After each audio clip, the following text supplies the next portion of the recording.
Hi friends, ఆంధ్రప్రదేశ్లోని కృష్ణా జిల్లాలో వెలిసిన ప్రసిద్ధ పుణ్యక్షేత్రం మోపిదేవి శ్రీ సుబ్రహ్మణ్యేశ్వర స్వామి ఆలయం గురించి పూర్తి చరిత్రను ఈ వీడియోలో తెలుసుకుందాం. ఈ వీడియోలో మోపిదేవి అనే పేరు ఎలా వచ్చింది, ఆలయ పురాణ గాథ, స్వయంభూ సుబ్రహ్మణ్యేశ్వర స్వామి మహిమ, ఆలయ విశేషాలు, సర్పదోష నివారణ, సంతాన ప్రాప్తి విశ్వాసం, ప్రధాన ఉత్సవాలు మరియు ఆలయ ప్రత్యేకతలు తెలుసుకుందాం. వీడియో ఎక్కడా స్కిప్ చేయకుండా చూడండి, పూర్తి కథ మీకు అర్థమవుతుంది. ఆంధ్రప్రదేశ్లోని కృష్ణా జిల్లాలో ఉన్న మోపిదేవి శ్రీ సుబ్రహ్మణ్యేశ్వర స్వామి ఆలయం వేలాది మంది భక్తుల విశ్వాసానికి నిలయంగా నిలిచింది. సర్పదోష నివారణ, సంతాన ప్రాప్తి, వివాహ యోగం కోసం భక్తులు ఈ క్షేత్రాన్ని దర్శిస్తారు. ఈ ఆలయానికి సంబంధించిన అద్భుతమైన చరిత్ర, పురాణ గాథ, విశేషాలు ఈ వీడియోలో తెలుసుకుందాం. మోపిదేవి అనే పేరు ఎలా వచ్చింది? పురాణాల ప్రకారం ఒకసారి కైలాసంలో 4 దేవర్షులు పరమశివుని దర్శించడానికి వచ్చారు. అదే సమయంలో లక్ష్మీదేవి, సరస్వతీదేవి వంటి దేవతలు కూడా అక్కడికి వచ్చారు. చిన్న వయసులో ఉన్న కుమారస్వామి, దేవతలు అలంకారంగా ఉన్నారు. ఋషులు దిగంబరులుగా ఉన్నారు. అది చూసి లక్ష్మీదేవి, సరస్వతీదేవి అమాయకంగా నవ్వారు. దీంతో పార్వతీదేవి ఆయనను మందలించింది.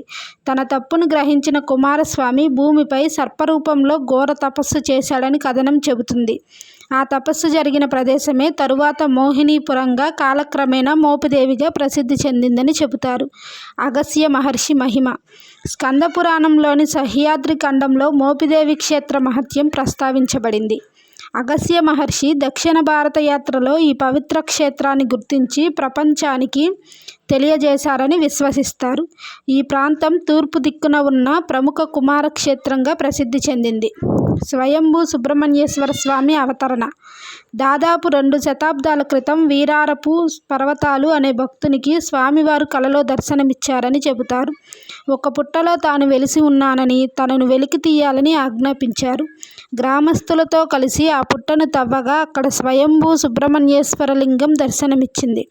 భక్తులు ఆశ్చర్యపోయి ఆ లింగాన్ని ప్రతిష్ఠించి పూజలు ప్రారంభించారు. ఆలయ నిర్మాణం. స్వామివారి మహిమ తెలిసిన తరువాత ఆ ప్రాంతం జమీందారు అడుసుమిల్లి గంగుబొట్లు గారు ఆలయ నిర్మాణానికి శ్రీకారం చుట్టారు. అప్పటి నుండి అడుసుమిల్లి కుటుంబం ఆలయ అభివృద్ధికి విశేష కృషి చేసింది. నేడు ఈ ఆలయం ఆంధ్రప్రదేశ్లోని అత్యంత ప్రసిద్ధ సుబ్రహ్మణ్య క్షేత్రాలలో ఒకటిగా నిలిచింది. ఆలయ విశేషాలు. ఈ ఆలయంలోని ప్రధాన దేవుడు బాలసుబ్రహ్మణ్య స్వరూపంలో ఉన్న స్వయంభూ లింగం. ప్రత్యేకత ఏమిటంటే స్వామివారు నాగరూపంతో సంబంధం కలిగిన దేవతగా పూజలు అందుకుంటారు. ఆలయంలో నాగప్రతిష్టలు, రాహుకేతు శాంతులు, సర్పదోష నివారణ పూజలు అత్యంత ప్రసిద్ధి చెందాయి. భక్తుల విశ్వాసం. సంతానం లేని దంపతులు ఇక్కడికి వచ్చి ప్రత్యేక పూజలు చేస్తే సంతాన ప్రాప్తి కలుగుతుందని విశ్వాసం. వివాహంలో ఆలస్యం ఎదుర్కొంటున్నవారు, రాహుకేతు దోషాలు ఉన్నవారు, సర్పదోష బాధితులు కూడా స్వామివారిని దర్శించి శుభ ఫలితాలు పొందుతారని నమ్ముతారు. అందుకే ప్రతి సంవత్సరం లక్షలాది మంది భక్తులు మోపిదేవిని సందర్శిస్తుంటారు. ప్రధాన ఉత్సవాలు. మోపిదేవి ఆలయంలో సుబ్రహ్మణ్య షష్ఠి అత్యంత వైభవంగా జరుగుతుంది.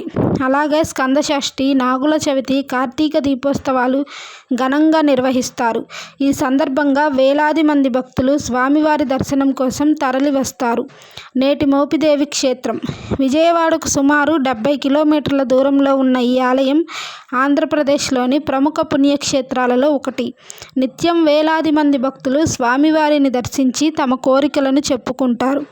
భక్తి, విశ్వాసం, పురాణ మహిమ కలిసిన ఈ క్షేత్రం నిజంగా ఆధ్యాత్మిక శక్తికి ప్రతీకగా నిలుస్తుంది. ముగింపు. ఇదే మోపిదేవి శ్రీ సుబ్రహ్మణ్యేశ్వర స్వామి వారి మహిమగల చరిత్ర. ఈ వీడియో మీకు నచ్చితే లైక్ చేయండి, షేర్ చేయండి. ఇలాంటి మరిన్ని దేవాలయ చరిత్రల కోసం మా ఛానల్ని సబ్స్క్రైబ్ చేయండి. Thanks for watching.